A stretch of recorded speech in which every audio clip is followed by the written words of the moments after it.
Mga kabisnes naming minamahal, makikisuyo po kami. Naglalambing po kami sa inyo. Kung maaari po sana ay pakisuportahan natin Analisa Reality Vlog. Analisa Reality Vlog. Hello po mga kabayan, kumusta kayo? Magandang buhay. Welcome po muli sa aking YouTube channel, Analisa Reality Vlog. Simpleng reaction lang po yung aking ibibigay.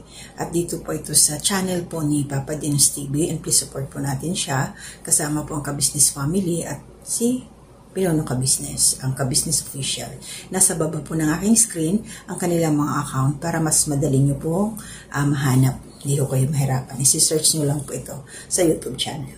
Okay, pero bago ko ituloy yun, ang aking reaksyon, ay gusto kong magpasalamat sa mga bagong pasok po sa aking munting kubo. Salamat po sa suporta ninyo. At yung mga datihan na riyan sa patuloy na suporta, mga silent viewers, mga naglalike, nagko-comment at saka nagsishare, thank you po. And shout out, please support din po ang aking mga kasama, mga reactors, Anime Reactors TV, Alminda Mix Vlog, Ma'am Flores Channel, Kalingap Turak, Taong Gala, MK Inday Okray, Katangay PLC, at Sika Mix Vlog. So yung reaction ko po ngayon ay dito ho kay Papa Dins nga po, patungkol dun sa nag-vlog si Mrs. Kabisnes sa channel ni Papa Dins at nagpa-good vibes ito. Kasi nga, kumbaga, sobrang pagod na rin nila dun sa travel sa tour nila. Medyo nagkaroon ng kasiyahan at pinangunahan nga ito ni Mrs. Kabisnes. Nagkaroon sila ng yung laro na knock-knock, mga ganon, tapos may mga question-question. Lahat naman nag-participate. At dito ako na kay si Mercedes. Alam natin na bago lang siya na doon na nakasama sa tour at saka pag nandun din naman sila sa Maynila, sa Caloocan. Ito si Mercedes, bihira naman kasi itong maka-join doon sa Kabisnes Family, maliban na lang kung mayroong okasyon.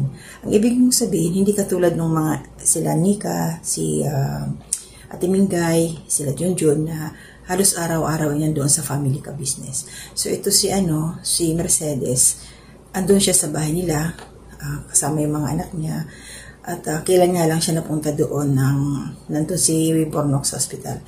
So dito sa nangyari sa tour na to at dito sa pag-good vibes si Mrs. Kabisnes, ang napansin ko kay Mercedes, na siya? Nakapag-adjust na. Kasi dati siya, yung tahimik lang. Behave lang siya doon sa gilid. Nakikinig-kinig lang. Pero dito sa pag-knock-knock ni Mrs. Kabisnes, ay, lumabas yung talagang napaka-jolly din pala ni Mercedes. Masayahin.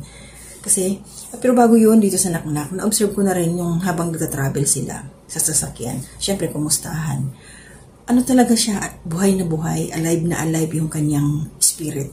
Sobrang masaya. Pansin mo talaga na hindi na siya yung dati na matamlay ba.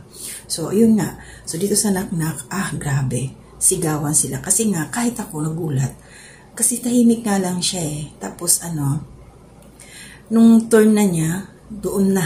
Talagang may sigaw, talon, sobrang saya. Pati si Bornok, siguro nagulat din yun sa kanyang asawa kung ano yung ginawa.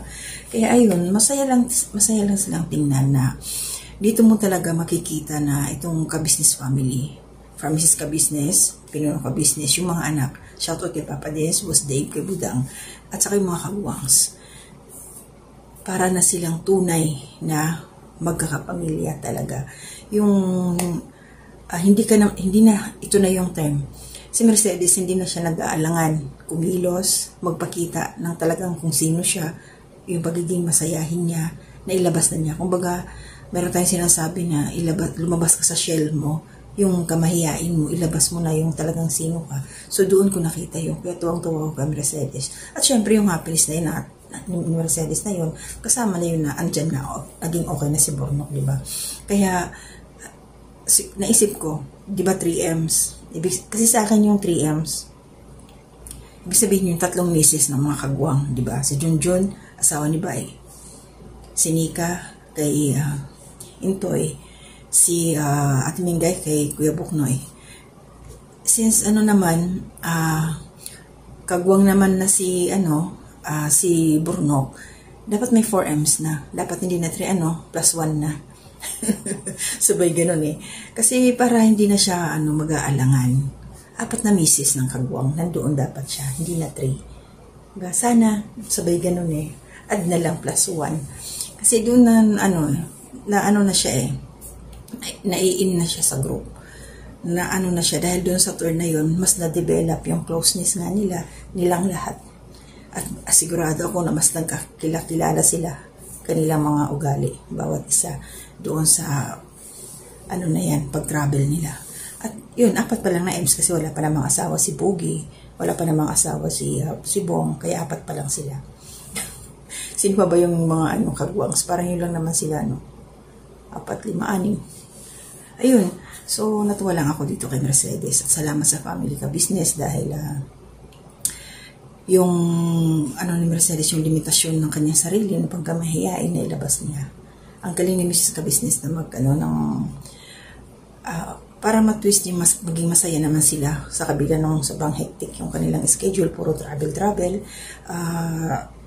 Tawag dito, tumutulong, nagbibigay na kung ano yung kanilang mga maibibigay, diba? Mga blessing. So yun, relax sila. Enjoy lahat. So yun lang po yung aking reaction, inano ko lang na kailangan ko mailabas yung naobserbahan ko na ugali ni Mercedes, na hindi pala siya ganun katahimik. Kumbaga, mayroon pa rin siyang other side na masayahin siyang tao. Yun lang. Ay pagpatuloy mo yung Mercedes, at saka maging in ka na sa group, dahil na asawa ka naman ng kagwang. Ang bait talaga ng ka-business family. Dahil makikita natin yung kanilang totoong pagkatao base sa nagiging pagtrato nila sa kanilang mga kasamahan. Especially yung mga kagwangs. Hindi nila mga kamag-anak yan. So, andoon sila. Sama-sama. Kakasiyahan. Sa kabila ng travel na napakalayo. Diba? So, ito gusto ko lang pasalamatan ang aking mga patuloy na sumusuporta sa aking mga ginagawang reaksyon. Maraming salamat po. Ate Ems Cords ng Calamba City, thank you. Kabayan, Ma'am Marilyn Cabanilla, salamat po sa patuloy na suporta ninyo sa akin. And kabayan si Pascual, thank you.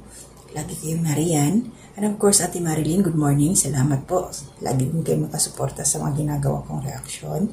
And kabayan Jessie Lucas from Hong Kong, salamat po sa panonood ng aking mga reaksyon. And syempre, mayroon akong nabasa dito. Welcome po sa ating kababayan, Dadin Lovers. Sila tong may grupo na yung team ni Denden at saka ni Darrell. So Dadin Lovers, welcome po. Salamat sa support. And Ate Ninette, hello, kumusta po? And si Monica, tama ba ako? Jimenez, thank you po sa support. Maraming salamat sa inyong lahat. Ito na muna yung aking pagbibigay ng simpleng reaction. Patungkol lang doon sa aking nakitang obserbasyon sa ugali ni Mercedes na okay na siya. Nag-enjoy siya sa travel nila. So mag-iingat po kayong lahat. Pinuno Ka Business, shout out po. Kung saan pa man kayo ngayon, ang inyong mga travel, buong family, ingat po kayo. Hanggang dito na muna. Maraming salamat sa lahat-lahat. To God be the glory.